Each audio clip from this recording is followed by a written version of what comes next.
Hello, and welcome to this week's episode of I Came for Science, a show about sex and reproduction and inclusion in STEM. I'm your host, Laura Surratt. I'm a professor of biology, and I've been studying animal sex for the past 30 years. Please join me as we normalize talking about sex and what we know about it, as well as the journeys of the scientists who study it. Today, at the end of the show, I will be joined by a co-host, Natalia, who's a science communicator and my former student, to discuss this episode. We have a very special episode today. It will be me, Laura Surratt, your host, talking to my former student and mentee, Rondell Mackey, and his mother, Toya Mackey, about his experience navigating getting the HIV preventative prophylaxis PrEP. And we'll be talking about how it works and what are the different experiences of people from different identity groups in terms of navigating the steps and getting access to that type of preventative life-saving healthcare. So welcome, Rondell and Toya. Yeah. Hi, everyone. Hi. Thanks for having us. Absolutely. Thank you so much for being here.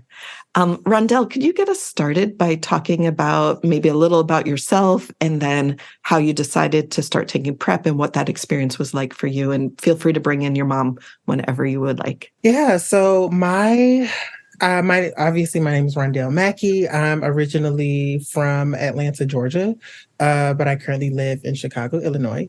And I'm not obviously, but I'm a gay Black man, right? And my experience with PrEP is quite interesting. I didn't have a necessarily early introduction into PrEP. I will say that I am lucky to live, during the time where PrEP is available for gay men. And I believe it's actually available for everyone. I don't know. Yes. Yep, that's true. Yeah. Mm-hmm. It's not just only for men, it's for everyone. Mm-hmm. And actually, I didn't get introduced or start taking PrEP until after I started having sex. So I started to have sex in high school. There was this guy that I really liked, and he was the first person that I had sex with. And I was not necessarily aware at the time of PrEP and what it could do. And I really wasn't even aware fully of HIV or AIDS. Like, I would always hear about it and like the nuances of it, but I didn't necessarily know about HIV and AIDS, right? So I was a little ignorant, and not in a bad way, just ignorant to what it was. Mm-hmm. And I didn't learn more or in depth about it until I went. So I'm actually on my mom's insurance, and I would go to the doctor and they would ask those preliminary questions of, okay, if you're a gay man, what position are you? So there's bottom, top, and verse. And like, can you explain those for a second? Yes. Okay. So top is the person in a gay relationship when there's men on men. A top is a person that he's usually the one that is giving the penis. So he's doing the penetration. Uh-huh. A bottom is a person that is receiving the penetration. Mm-hmm. And then a verse, VERS, is someone that does both. So they give penetration, then they also take penetration. So those are questions that the doctor asks when you go get like a regular checkup. If you're a gay man, and they'll ask those things. They'll also ask you when the last time that you had sex, all those kind of things. And he opened up the conversation, or my doctor at the time, he educated me on what HIV and AIDS is, how it's contracted, and the preventative measures for it. So I asked if I had to pay for it. And there were oftentimes actually, so I want to backtrack a little bit. I'm so sorry. No worries. So once I graduated high school, I went to college, and there are dating apps. So on dating apps, gay dating apps, right? So there's like Grindr, there's Jack, there's all different types of dating apps. And they have advertisements for PrEP. And that always rung like a light bulb for me, right? If you are on dating, most of them are hookup apps. And a hookup app is where you would literally go to look to have sex at, right? And they would have the advertising for PrEP, where you can get it like sent to you discreetly, or you can get it mailed to you. They have like programs or services where you can get it for free. So I always thought that it was just like hard thing to acquire, that you may have to pay for like these programs or like get it mailed. So there's like this also another layer to it to where a person who is in the gay community, if they were like down low or something, they probably have measures to where you can get it as well. So back to so that was also an experience that I had also in college, where I was introduced to PrEP in a way where it was advertised within the gay community through hookup apps, right? Sure. So once I got to the doctor, and we went over the education of HIV and AIDS, and he talked about the medicine. It is actually free. And I asked him, why is it free, right? Yeah. And one of the reasons he said it was free is because it, in the medical field, it is more expensive to take care of a person who acquires HIV or AIDS medically than it is to just prescribe the medicine. So it's kind of like an investment thing for the medical field to just do the preventative before you actually get the autoimmune disease. And it's free because it's covered by your insurance. Is that right? Okay. Yeah, so it's free. What you have to get, so for me, I had to get tested before. So you have to get tested before you are on the medicine, and you have to get tested every 3 months after you're on the medicine to get it renewed. So it's on a 3-month basis, and every 3 months that the medicine is going out, you also have to get tested for it. Yeah. So that was my introduction. In terms of me being a gay Black man, I don't think I've necessarily had a coming out story. Me and my mom kind of have like different perspectives of how I came out. I don't remember how she said I came out. But for me, right, my experience, and she could talk about her experience. For me, I think that actually I do remember. So in middle school, I think I was in middle school. I don't remember what specific grade, but there was Sixth grade. Sixth grade. Yes. There was She remembers. Now that I'm thinking about it, it's actually kind of crazy. So in middle school, there was this app. It's called Uvu. It was a video call app where you could like send messages, you could do calls. And I had a laptop, and my mom, I think she went through the laptop or something, and she saw that I was having conversations with this guy. Cell phone. You said it was a cell phone? You had a cell phone. Cell phone, yes. And she saw that I was having conversations with the guy. So then I came home from school, and she was like, hey, do you want to, let's talk. And I was like, okay, just thinking it was regular. And she asked me, she said, so I have a few questions for you. And she asked me, do you like boys? And I remember saying no. And she was like, it's okay. Like, you can tell me anything. I'm here for you. No, it's okay. Wow. And then I think the second time I actually didn't respond, I started crying. And after I started crying, she we talked about it more, and she asked me like more details. When did this started happening? When did you notice? And just, being comforting. Obviously, it was never anything aggressive. I've never had the aggressive kind of story with my parents where it was difficult to come out or anything. So it was all parents. supportive. Yeah. Yay, parents, right? So I've never had that experience of violence when it came to coming out. But that was my perspective of coming out to her. Now, to everyone else, I don't necessarily remember. I think that it was just assumed, and I just always operated in who I was. But with my mom specifically, I did have a coming out story. Right. And you can speak to your experience, Mama. Yeah. So my name is Toya Mackey. I am Rondell Mackey's mom. So Rondell decided he didn't decide he was going to actually come out till it was like high school, so to speak. And I always knew he was gay since he was a little boy. I just, at that moment in middle school, it had confirmed everything I had ever thought. And I thought the best way to approach it was just to ask him.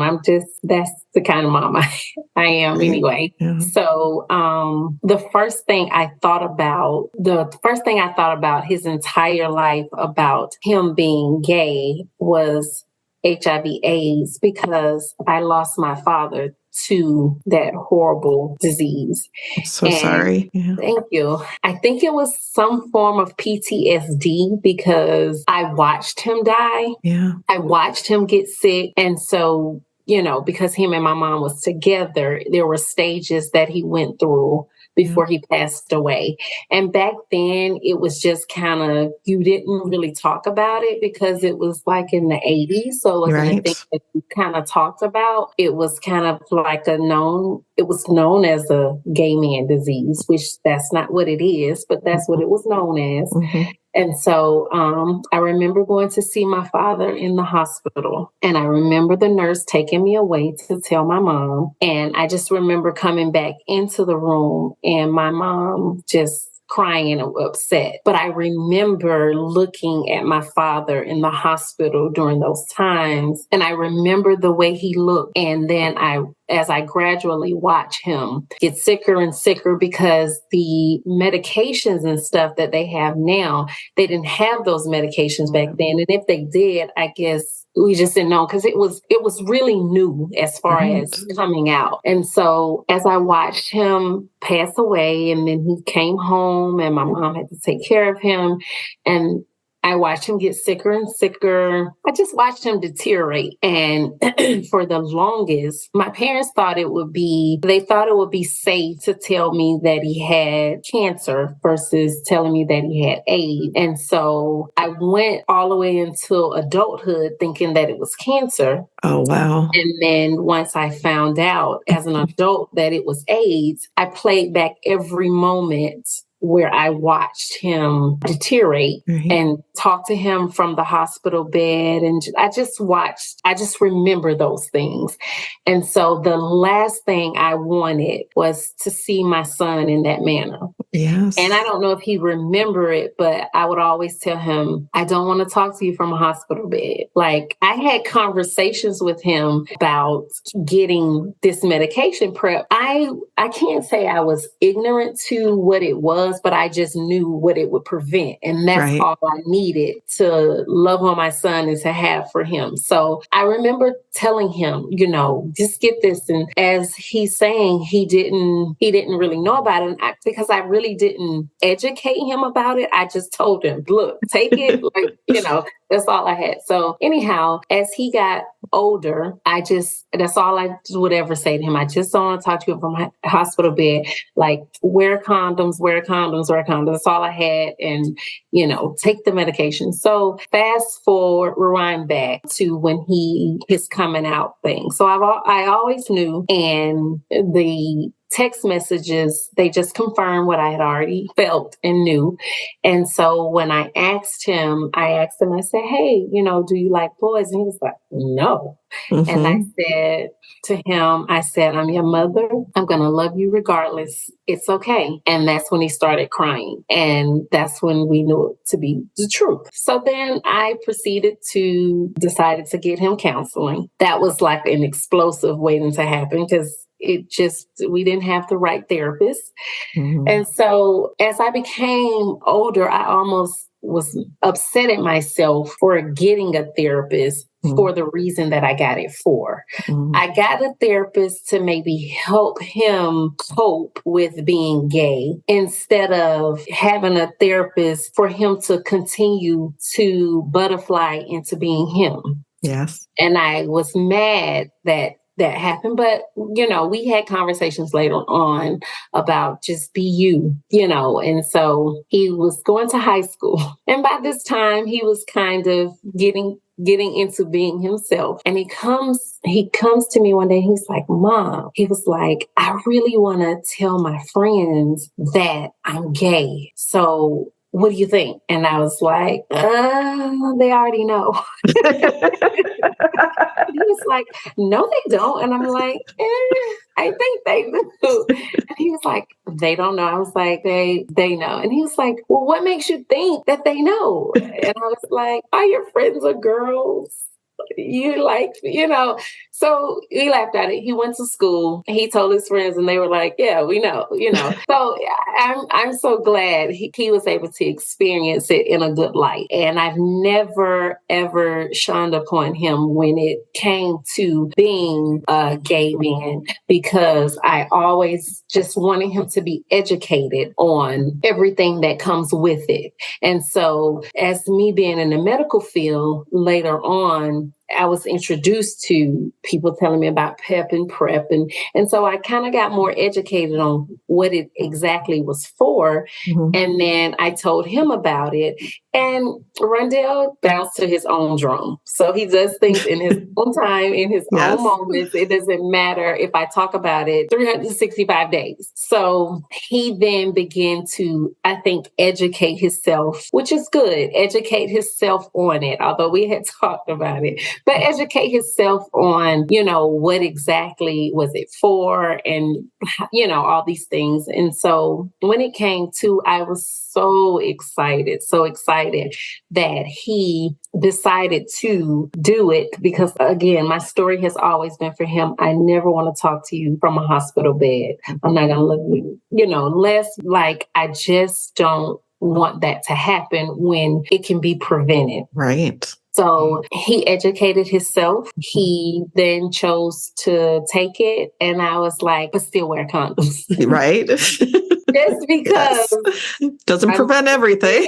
Just in case. I just always try to introduce him to people who could educate him if he had questions about it. So that was our coming out story, which I think was awesome. But I never wanted a negative outlook on the medications. I never wanted a negative outlook on him taking the medications. I never wanted a negative outlook on him being gay. So I've always told him, if you tell people, they're going to talk about you. If you don't tell people, they're going to talk about you. So love you, do you, and be. Gosh, I love that so much. There's so many parts of that you just did so beautifully, perfectly. Like, I mean, there's not a script to being a parent, right? And there's not a guidebook, no instructions that we get, right? And you just navigated on your own. You saw some mistakes, but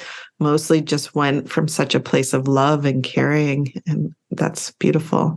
Rondell, do you want to respond to anything about that? So I think, so in terms of like just PrEP and the medicine, I have very two distinct. So one of the things that she said that I beat to my own drum, and that is a very, very true thing. So I will speak to that, because what triggered me because she would tell me like, take PrEP, take PEP. She would tell me that. But again, like things come, just who I am, things come up. I want to do it when I want to do it. Mm-hmm. And I had two triggers that then served as a catalyst for me to kind of learn and actually get on PrEP. The first instance was I had a friend from Atlanta, and he actually contracted HIV, and he was in a relationship. And the fact that he was in a committed relationship and still contracted it, it was like eye-opening for me, right? And I was like, I can't believe that is that prevalent for someone to, like, you know what I mean, be in a relationship, a committed relationship, and still get it through having a boyfriend. So that was one thing. And then the second thing that happened is, just like my mom didn't know about her father until she was an adult, I didn't know about it until my uncle told me. And he didn't tell me, like, it was taboo. Like she said, it was Black family politics. It just being taboo. No one, it was like unspoken, right? Mm-hmm. You don't speak about those things. And my uncle told me in spite of, and then that's when I went to my mom and asked her. And I think it was new to her too. I think she had found out through, I think your sister had told you. Yeah. So again, my grandmother, her mom didn't even tell her. But we both had to find out in like this very taboo way through like otherism and through other people. And that was the second thing that kind of was like, okay, like you need to take this a little bit more seriously. It has happened to you, right, closely. And right, these are the effects, and like you've seen it. So that's why I decided to go ahead and pursue taking PrEP. So you had a pretty good experience getting access to it, right? Do you know other people who have tried to get access to it and been deterred for some reason? Or have you talked to people who, like would be good candidates for taking it, but have decided not to? And if so, why? Yeah, so I think I actually one time, I think that Emory does this program, and I actually tried to do it because I wasn't insured through, like I didn't have medical insurance for a minute. And I think it was in college. So I actually did try to get PrEP or PEP once through like one of those programs.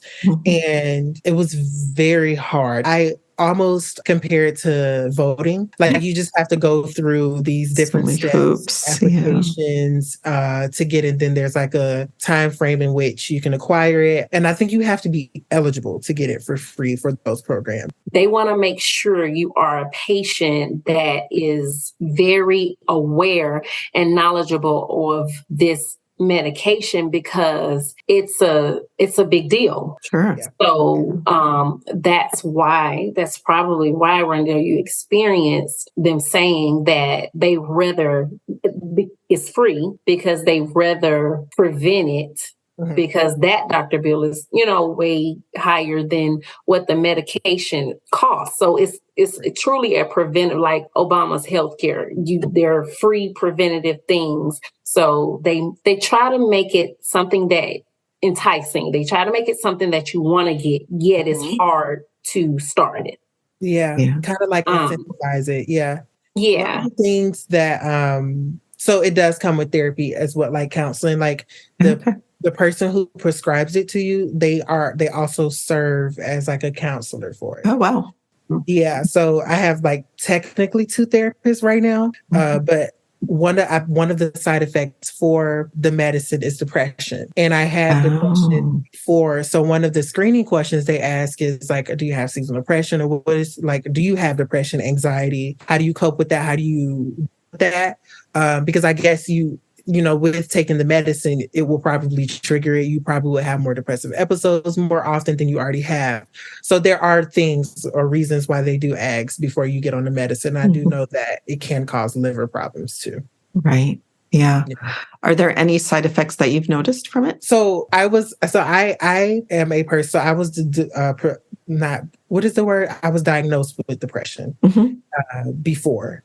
And now that I'm in it, I'm not really a good person with tracking, but I do easily slip in and out of depression. I think that it was more seasonal then, but now it is a little bit more like it happens quite often and anything can kind of trigger it. And I don't know if that is because of the medicine, but it probably is, because I will say that I have a little bit more depressive episodes than I did have before. Nothing that is not handled, right? So I did say that I have 2 therapists that, deal with it. But one of the things that is kind of difficult is that if you have a doctor that switches up. So the original man that I had, he was like amazing. And I no longer have him because I think he moved to a different department. I think doctors switch to different departments sometimes. And I no longer have him. And that was very hard, trying to find a doctor that understood, right, like queer spaces or queer medicine and things that you go through that. I had a very traumatic experience with one of my doctors. She didn't know anything about it. And I was just like, where's my doctor? Like, I need him back. So I went through like 2 or 3 doctors before I found someone who knew how to deal with me as a patient. Yeah. I was able to know that I could do those things and kind of switch out. Right. She was like, and they are supposed to know about those kind of things. So she was like, you need to switch your doctor. And she actually referred me to some people too. So yeah. Yeah. Well, that's really.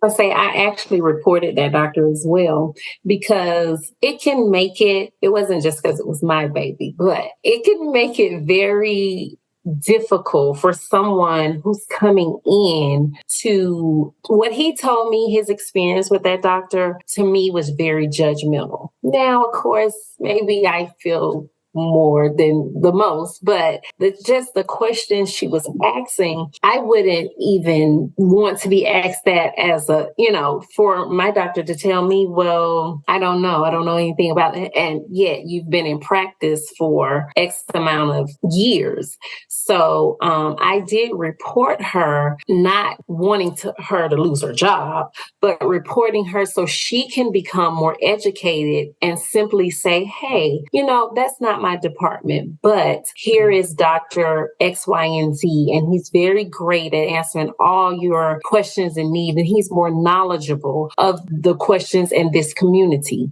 However, so I did not like that. And so they're trying to get better in that department because we have a big doctor gay community. So it baffled me on her even responding in that manner. So yeah, I reported that. Yeah. So I would say, like, what I see from you guys as a team is that you had the knowledge that you could ask for someone else, Toya, and you shared that knowledge with Rondell. He had the persistence to keep going with other doctors, which is hard. Sometimes when somebody discourages you, you want to give up right there. It's hard enough. Yeah. And then also you had the wherewithal and the knowledge to advocate, right? And to help improve the system for other people. So that's incredible. But yeah, you might imagine someone who maybe has less supportive family or less knowledgeable family than you all is just trying to get this medication. It's been hard enough. There's been enough hoops that they could be really or easily discouraged by an experience like that. Yeah. Yeah, absolutely. I mean, I got really close with the first doctor. Like, this is the person. Again, I was like not a bride, but I wasn't like close. So I would send him pictures. When I would go in person, he would be the one to like check in. And I guess like, and they see you like naked and doing these things. So like you build that relationship with that doctor. So I will say that was the kind of most like discouraging thing. But like you said, persistence, like keeping it going and, just finding someone new. Yeah, you're literally fighting for your life. Yeah. It's important. Yep. Absolutely. Yeah. So did you have any other questions for me about use of PrEP or HIV or how it works that you want to discuss? Yes, actually. So one of the questions that I was thinking about, since PrEP, right, is supposed to be a preventative measure in contracting HIV through sexual practices or like sex, having sex, it makes me also wonder if the STD or STI rate goes up for that same body of men, right? Not to say that it promotes having condomless sex, but is there any statistics or anything on the rates going up for STIs or STD? Because it not necessarily encourages, but I can see it as an encouragement for people to have condomless sex because they're no longer in the scope of HIV or AIDS. Yeah, that is such a good question. And I don't know all the data on that, but from the research that I've read, that's a question about what's called risk compensation. And it's the idea that if you're protected in one way, that you're more likely to kind of maybe take higher risks in another way. And so in this case, like you said, if you feel like you're protected from HIV, that you might be more likely to have sex without condoms and possibly still expose yourself to HIV because it might not be 100% protection that you're getting, but also certainly expose you to other damaging sexually transmitted infections, like you said. So yes, there's definitely evidence for that and concern about that. And I think when PrEP was first emerging as more widely used, that some people were discouraging its use because they felt concerned it would encourage people to have more condomless sex. Yeah. What has your experience been like? Did you get any counseling about that, about whether to still use a condom when I know you got it from your mom, but what about from your doctors? Yeah, absolutely. So the doctor that I have, the sex therapist, he definitely 100% still encourage condom sex. So and we went over the different positions earlier. Yes. Because I am a bottom, there are different conversations, right? Okay. So one of the conversations that we had would be, so for a top, the doctor wouldn't have a conversation about, okay, you could maybe possibly contract chlamydia, gonorrhea anally or like erectile. Right. That makes sense. Or orally. So because I am a bottom, I had to have those conversations. Well, okay, well, you can have gonorrhea or chlamydia in other places other than just like regular penile genitalia. So that conversation opened up a little bit more, not can of worms, but it just opened up more discussion about, okay, well, condom sex is also a thing. You also need to consider thinking about having sex with oral sex where you have a condom on for that as well. But he actually told me that throat chlamydia or gonorrhea is actually harder to get rid of. Oh, wow. Or to have it with your penis or anal. So those are things that like as a bottom are just positionality, right, that I should think of. And he was like, this still means safe sex, right? It doesn't mean condomless sex. It means that you are prevented from having HIV, but not other things. But one thing that comes up, the question out of this relationship when it comes to gay Black men, I think that we've been talking about it in a very like gay Black men perspective or male perspective. I'm really interested on the relationship that PrEP, the relationship with women or Black women in PrEP, right? I'm really interested in to see if, because HIV and AIDS, right? We talked to my mom a little bit earlier about how it was taboo within Black like the politics of it in a Black family, of how it's affected Black women. And my understanding from reading the literature is that women have even a lower prescription rate than gay men in terms of using PrEP. Like, I think it hasn't, like we were talking about at the beginning, really been targeted to women as much. And I don't know many of the reasons why that is. things, but that's something we could talk about further. Yeah. No, we Yeah. could, because then Very you said that important there's and other ways. interesting. Yeah. Yeah, and you said that there was other ways outside of sex. Like, I'm just thinking about like drug injections and those kind of things where you can get it. So yeah. Yeah, lots of different ways, transfusions, but also with sex, just with heterosexual partners who have it too, right? Exactly. Like their partner doesn't have to be on the down low for them to get it. Yeah. Yeah, absolutely. Yeah, well, this has been so important, this discussion, and hopefully it's just the beginning of further discussions we can have with you and your mother if she's interested. It was just amazing, so touching, so heartening to hear a mom and a son have conversations about sex in such a supportive, loving way. That's pretty unusual, and I just commend both of you for it and hope that you set a great example for other people through our audience in our podcast. Yeah, thank you so much for having me. Oh, I really appreciate it. I'm so excited to maybe be on future podcasts. Yes. Yeah. Think of other topics we want to go to or extending this one. It's so important. Absolutely. So I'd just like to thank Rondell and Toya for joining me today and sharing their story about coming out, about growing up as a gay Black man and as a mama of a gay Black man, and how supportive they were of each other, and really trying to find out information and share that information and love on each other. And so thank you so much for joining us. Thank you so much for having me. I mean, this is awesome. This is amazing. I wish that this was done more often to continue to educate our community about this stigmatism, about just medications, gay men, just the whole thing. But I thank you so much. Yeah, absolutely. And I mean, that's what this show is all about, is that in our society, we're sort of afraid or shamed into not talking about sex, and it can have life-altering or life-ending consequences for people. And if we don't talk about it, we're just going to keep perpetuating that. So absolutely. Okay. Thank you, Toya. And thank you, Rondell.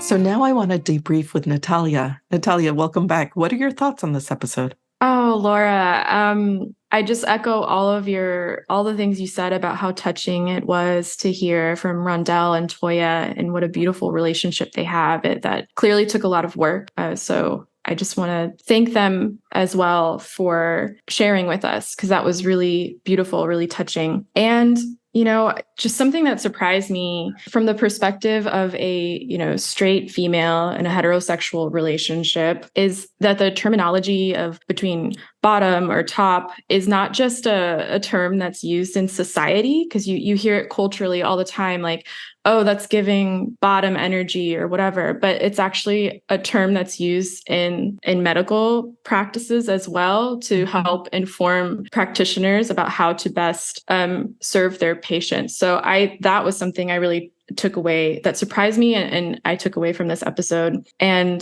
the other question that I have, and probably from a place of being naive and not being a member of the gay community, but of course an ally of the gay community, is why is HIV/AIDS more prevalent amongst gay men or in that population? And what is the science behind that? Because you allude to the fact that it can be transmitted to women, and intellectually I know that, but what is the biology behind that, and why are gay men more associated with HIV and AIDS? Yeah, these are great questions and profound questions. And I'm no expert in this area, but I'll share with you some of the reasons that I've learned about for that. So usually in this literature, they don't say gay men, but they just say men having sex with men. So that includes gay men, bisexual men, men who live their lives as heterosexual but have sex with other men. And they are far more likely to get HIV than other populations.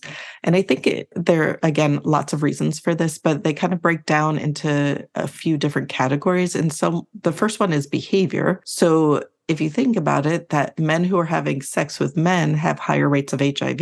And so that men having sex with a population that has more cases of HIV are more likely to be vulnerable to contracting it, right? Also, from a biology perspective, men having sex with men are more likely to be having anal sex than other combinations of partners. And anal sex can lead to more tears, and so more transmission routes for contraction of HIV.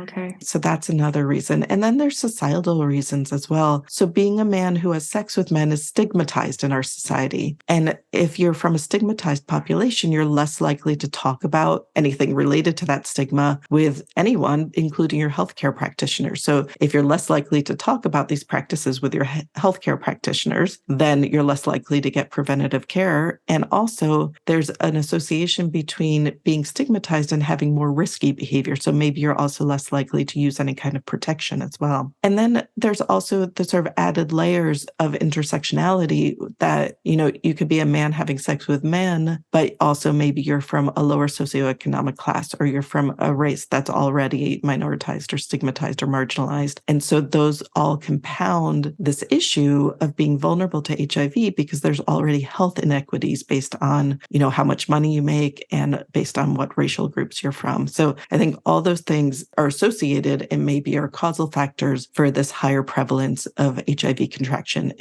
with men having sex with men. Does that make sense? Yeah, makes sense. Yeah. Thank you. Great. Well, Nat, thanks for your thoughts on this and just echoing how impressed we are with the work that, like you were saying, that Rondell and Toya have done and their ability to share it with others through this episode. Absolutely. It was great talking with you, Laura. You too, as always. Thank you all for listening. And I want to thank our production team, Sam Carmel and Isabel Espinoza, for all their work on this episode.